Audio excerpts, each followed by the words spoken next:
नमस्कार, मैं रवीश कुमार। 24 मार्च से लेकर 30 मार्च और अप्रैल के पहले हफ्ते तक भारत के न्यूज़ चैनलों और अखबारों में तबलीगी जमात को लेकर जो कवरेज हुआ है उसे फिर से पलटकर देखने की ज़रूरत है। इस कवरेज के बहाने झूठी खबरें और अफवाहों को हवा दी गई, एक समुदाय विशेष के खिलाफ नफरत और घृणा फैलाई गई। नतीजा ये हुआ कि अच्छे भले लोग भी सब्जी किससे खरीदनी है, बाल किससे कटवाना है, इसके लिए उसका मजहब पूछने लगे। यही नहीं, सरकार की तरफ से भी इसे हवा देने के लिए प्रेस कॉन्फ्रेंस में संक्रमित मरीजों की संख्या में अलग से तबलीगी जमात के लोगों की संख्या दी जाने लगी। इस कारण लोगों में इस तरह की और धारणा फैलने लगी, जबकि ये वो समय था जब सरकार की जवाबदेही तय की जाती, सवाल किए जाते, लेकिन मीडिया ने उन सवालों पर पर्दा डालने के लिए तबलीग को सहारा बना लिया। इसका नतीजा क्या निकला? सांप्रदायिक सौहार्द और खराब हुआ और अंतर्राष्ट्रीय स्तर पर इन खबरों से हम सभी को शर्मिंदा होना पड़ा, अगर शर्मिंदा होते हैं तो। लेकिन हुए तो हैं कुछ, तभी तो जिन चैनलों ने इन अफवाहों को हवा दी, अब वही एंकर ये कहते हुए नजर आ रहे हैं कि एक या दो या तीन के किसी को हो जाने से पूरे समुदाय को आप बदनाम नहीं कर सकते। करने वाले वही थे। ये कोई ऐसी बात नहीं थी कि जो रिसर्च से निकलकर आज आई है, बल्कि पहले दिन से ये बात कही जा रही थी कि ये रोग किसी को भी हो सकता है। दिल्ली के सुल्तानपुरी सेंटर में कोरोना से ठीक हो चुके तबलीग के 4 सदस्यों ने अपना प्लाज्मा दिया है।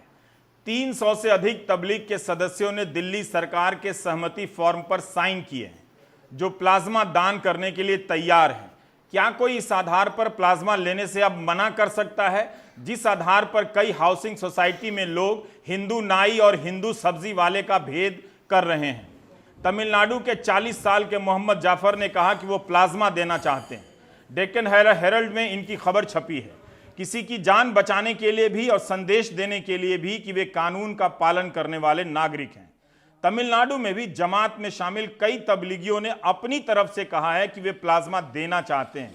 21 अप्रैल को तबलीग के प्रमुख साद ने भी प्लाज्मा दान करने की अपील की थी। वैसे इन लोगों के खिलाफ ईडी में भी कार्रवाई चल रही है।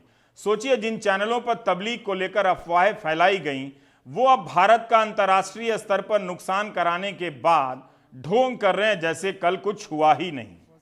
अब आते हैं तालाबंदी पर। तालाबंदी जब की गई तो उसके कुछ मूल उद्देश्य थे कि बीमारी के प्रसार को और उसकी गति को रोकना है, उसकी कड़ी को रोक देना है और इस समय का लाभ उठाते हुए अपनी मेडिकल तैयारियों को दुरुस्त करना है। हमारी मेडिकल तैयारी इन 21 दिनों में, 1 महीने से ज़्यादा समय में कितनी बेहतर हुई है। उन क्वारंटीन सेंटर से जो आ रही हैं खबरें, वो बता रही हैं कि हम अभी भी अपनी इस व्यवस्था को शिकायत मुक्त नहीं कर पाए हैं। उसे फोटो आप तस्वीर खिंचाओ, ट्विटर पर डालो नीति के तहत ही हम उसे एक तरह से बरत रहे हैं। जब प्रेस अपना काम करना बंद कर दे तो मरीजों के पास वीडियो बनाकर वायरल कराने के अलावा दूसरा हथियार नहीं बचा है। यूपी के इटावा के सैफई मेडिकल यूनिवर्सिटी से वायरल हुआ यह वीडियो बता रहा है कि हम अभी भी कोविड-19 को मजाक समझ रहे हैं। वार्ड के बाहर कचरा जमा है, बाथरूम में गंदगी बेखौफ फैली हुई है। यही नहीं, मरीज डॉक्टरों के न आने से लेकर भयानक लापरवाही की शिकायत भी कर रहे हैं। जांच करने गए अधिकारी ने भी माना कि मरीजों को समय से खाना नहीं मिल रहा है। सफाई कर्मी दिन में 1 बार आता है। यूपी से यह कोई पहला वीडियो नहीं है। बरेली और रायपुर से डॉक्टरों को वीडियो वायरल करना पड़ा था ताकि उनकी कोई सुन ले। रविवार को आगरा से जो वीडियो वायरल हुआ वो भयानक है। शारदा ग्रुप ऑफ इंस्टीट्यूशन के तहत रजिस्टर्ड हिंदुस्तान कॉलेज का यह वीडियो देखिए। पीपीई किट पहनकर गेट के बाहर से खाना और पानी फेंक रहा है। गेट के उस तरफ क्वारंटीन किए गए मरीज कैदियों की तरह हाथ निकालकर पानी का बोतल और भोजन का पैकेट खींच रहे हैं। देह से दूरी का पालन ध्वस्त हो गया है। मरीज एक दूसरे से धक्का मुक्की कर रहे हैं। यह वीडियो भी सही पाया गया है और ठीक करने का दावा किया गया है। एक वीडियो सस्पेंड कर दिया गया है। यूपी का वीडियो है तो इसे यूपी तक सीमित ना समझें। मरीजों ने कहां-कहां से क्वारंटीन सेंटर की हालत के वीडियो वायरल किए हैं, उनका हिसाब नहीं। जिस क्वारंटीन सेंटर को बनाने और चलाने में कुछ खास नहीं लगता, उसमें भी हम मुस्तैद नहीं हैं। 21 अप्रैल को आगरा के मेयर नवीन जैन ने मुख्यमंत्री योगी आदित्यनाथ को पत्र लिखा था कि आगरा कहीं चीन के वुहान जैसा ना बन जाए, आगरा को बचा लीजिए। तैयारियां जो हैं वो दिखावे के लिए हैं। इसका मतलब कोई व्यवस्था में अलर्ट कर रहा था, लेकिन फिर भी उस वक्त आगरा को एक मॉडल के रूप में पेश किया जा रहा था। यह उस आगरा से वीडियो आया है जिसके बारे में 11 अप्रैल को स्वास्थ्य मंत्रालय ने अपने प्रेस कॉन्फ्रेंस में अच्छा खासा समय देकर बताया कि कैसे आगरा एक मॉडल बन गया है। लव अग्रवाल ने बताया था कि कैसे 9 लाख लोगों का सर्वे हुआ, स्मार्ट सिटी कंट्रोल रूम है। दिल्ली में सुनकर वाकई लगा कि आगरा में कोई मॉडल बन गया है। उसके बाद आगरा की चर्चा गायब हो गई। 11 अप्रैल को जब आगरा मॉडल का जिक्र हुआ था तब वहां 92 मामले सामने आए थे और 1 मौत हुई थी। आज आगरा में संक्रमित मरीजों की संख्या 381 हो गई है और मरने वालों की 10%। में देखें तो आगरा में 11 अप्रैल से लेकर अब तक मरीजों की संख्या में 300% से अधिक की वृद्धि हो गई है। तो जो प्रेस कॉन्फ्रेंस में कहा जाता है वो जमीन पर जाते जाते काफी कुछ बदल जाता है। अब आते हैं वेंटिलेटर पर। आप जानते हैं कि भारत में संक्रमित मरीजों की संख्या उतनी नहीं है जितनी बताई गई थी, जितना अनुमान किया जा रहा था। शायद उतने वेंटिलेटर की भी जरूरत ना पड़े, लेकिन वेंटिलेटर का कितना इंतजाम हुआ है हम इसकी ताजा स्थिति से देख सकते हैं कि हमने तालाबंदी के दौर में अपनी मेडिकल तैयारियों को कितना दुरुस्त किया है। सुप्रीम कोर्ट ने सरकार ने जो स्टेटस रिपोर्ट दिया है उसका आंकड़ा मैं आपको बता रहा हूं। सरकार ने 52,094 वेंटिलेटर के ऑर्डर दिए हैं, जिनमें से 30 अप्रैल तक 10,500 वेंटिलेटर भारत पहुंचेंगे। 30 मई तक 18,000 वेंटिलेटर और 30 जून तक 20,000 वेंटिलेटर आ जाएंगे। 9 अप्रैल को स्वास्थ्य मंत्रालय के अधिकारी लव अग्रवाल ने कहा था कि 49,000 वेंटिलेटर के ऑर्डर दिए गए हैं। केंद्र सरकार ने राज्यों को 20,52,417 N95 मास्क दिए हैं और 2,83,910 PPE किट दिए हैं। यानी 30 जून तक सभी वेंटिलेटर नहीं आ सकेंगे। अच्छी बात है कि इसकी जरूरत उतनी नहीं पड़ रही है। यही नहीं, अगर हमें यह पता चलता कि कोविड-19 की लड़ाई में एम्बुलेंस के ड्राइवर से लेकर डॉक्टर तक कितने लोग शामिल हैं और उसके अनुपात में ये जो 3 लाख PPE किट दिए गए हैं भारत सरकार की तरफ से देश भर में, वो पर्याप्त है या नहीं। तो सुनने में यह संख्या भले बड़ी लग सकती है 3 लाख, मगर इसका हम अर्थ अन्य सवालों के बगैर सही नहीं समझ सकते हैं। अब आते हैं रैपिड एंटीबॉडी टेस्टिंग किट पर। आपने खूब सुना होगा कि राज्य सरकारें प्रेस कॉन्फ्रेंस में कह रही हैं कि वो रैपिड टेस्टिंग किट शुरू करने जा रही हैं। क्या हुआ उसका? जब चीन से रैपिड टेस्टिंग किट मंगाया गया तो उसमें खराबी निकल गई और रोक देना पड़ा। और अब इस एंटीबॉडी टेस्ट किट के वापस किए जाने की खबर आ रही है। इसके कारण कितना समय हाथ से निकल गया यह पता नहीं।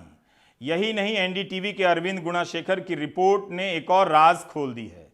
इस राष्ट्रीय संकट की घड़ी में भी सरकार दुगने दाम में टेस्ट किट खरीद रही थी और सरकार को कोई दुगने दाम में टेस्ट किट बेच रहा था और मुनाफा कमा रहा था, जबकि उससे अच्छी क्वालिटी का किट दक्षिण कोरिया से कम दाम पर मिल रहा था।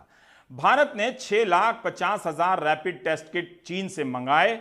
मैट्रिक्स कंपनी ने चीन से आयात किया। एक किट खरीदा 245 रुपए में, उसे लेकर अपने डिस्ट्रीब्यूटर रियल मेटाबॉलिक्स को दिया और भारत सरकार को उसने 600 रुपए में बेचा।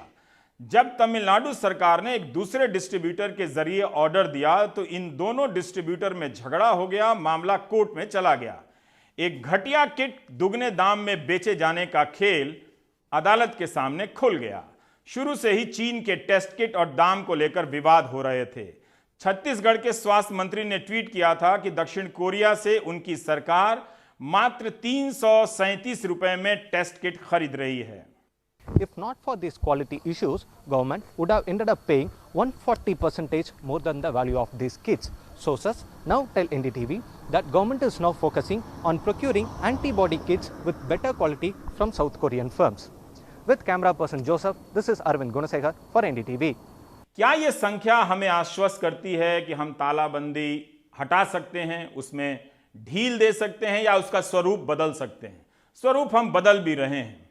राज्यों के स्तर पर हमें आंकड़े तो मिलते हैं कि महाराष्ट्र पहले नंबर पर है, उसके पीछे दिल्ली और गुजरात में कंपटीशन बना हुआ है। लेकिन अगर आप कुछ बड़े शहरों का आंकड़ा देखें तो पता चलता है कि भले ही कुछ जिलों में इसकी आहट ना हो, लेकिन उन बड़े शहरों में जरा भी हम ढिलाई नहीं बरत सकते हैं। उदाहरण के तौर पर अहमदाबाद में 12 अप्रैल की शाम संक्रमित मरीजों की संख्या 283 थी, लेकिन 26 अप्रैल को 2181 हो गई। 14 दिनों में अहमदाबाद में संक्रमित मरीजों की संख्या 670% बढ़ी है। इंदौर में 13 अप्रैल को संक्रमित मरीजों की संख्या 328 थी, 27 अप्रैल को 1207 हो गई।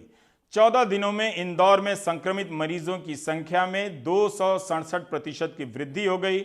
14 अप्रैल को पुणे में 325 मामले सामने आए थे। 27 अप्रैल को वहां मामलों की संख्या 1319 हो गई। 13-14 दिनों के भीतर पुणे में 300 से अधिक प्रतिशत की दर से मामले बढ़े। मुंबई में 30 दिन लगे थे पहले केस से 1000 होने में, उसके बाद 6 दिनों में 2000, फिर 4 दिनों के भीतर 3000, फिर अगले 3 दिनों के भीतर 4000 और फिर मात्र 2 दिन में 4000 से यह संख्या 5000 हो गई। पूरे भारत में जितने केस हुए हैं उसका 13.8% मुंबई में हुआ है। संख्या लगातार बदलती रहती है, जोड़ घटाव में कुछ कमी हो सकती है। तो आपने देखा कि मुंबई, अहमदाबाद, सूरत, पुणे या फिर आगरा या फिर इंदौर, इन शहरों के हिसाब से देखें जो एक तरह से आर्थिक गतिविधियों के केंद्र हैं, नहीं लगता कि हम तालाबंदी को लेकर उदासीन हो सकते हैं या ढीले हो सकते हैं। प्रधानमंत्री ने चौथी बार भारत के मुख्यमंत्रियों के साथ वीडियो कॉन्फ्रेंसिंग से बात की। मुख्यमंत्रियों ने तालाबंदी को लेकर तरह तरह के सुझाव दिए। कोई बड़ा फैसला अभी नहीं हुआ है सार्वजनिक जानकारी तक, और प्रधानमंत्री ने कहा कि सबको मिलकर एक नीति बनानी होगी और रेड जोन, ग्रीन जोन और ऑरेंज जोन में बांटकर काम करना होगा। रेड से ऑरेंज में लाना होगा, ऑरेंज से फिर ग्रीन में लाना होगा, तभी हम उस दिशा में बढ़ सकते हैं। दूसरी बात उन्होंने कही कि अर्थव्यवस्था को लेकर चिंता करने की कोई जरूरत नहीं है, सब ठीक है। यह जानकारी इसलिए भी दी ताकि एक तस्वीर बने कि भारत में तालाबंदी के भीतर भी कई प्रकार की तालाबंदियां हैं। एक स्तर पर भारत बंद नजर आता है, लेकिन बहुत निचले स्तर पर भारत आपको चलता फिरता नजर भी आता है। खेती का काम चल रहा है, खेती के गराज और उपकरण की दुकानें भी खुली हुई हैं। प्रधानमंत्री भले कह रहे हैं कि अर्थव्यवस्था को लेकर चिंता करने की जरूरत नहीं है, लेकिन मिडिल क्लास थोड़ा थोड़ा चिंतित होने लगा है। वो भले प्रदर्शन नहीं कर रहा है और ना ही अमेरिका के मिडिल क्लास की तरह चाहता है कि उसे $1200 मिले, ऐसी बात उसने कभी की भी नहीं, लेकिन फिर भी उसे फीस देने में दिक्कतें आ रही हैं, EMI देने में दिक्कतें आ रही हैं, क्योंकि नौकरियां चली गई हैं और सैलरी कम हो गई है। तो उसकी चिंताएं अब धीरे धीरे उस पर हावी होने लगी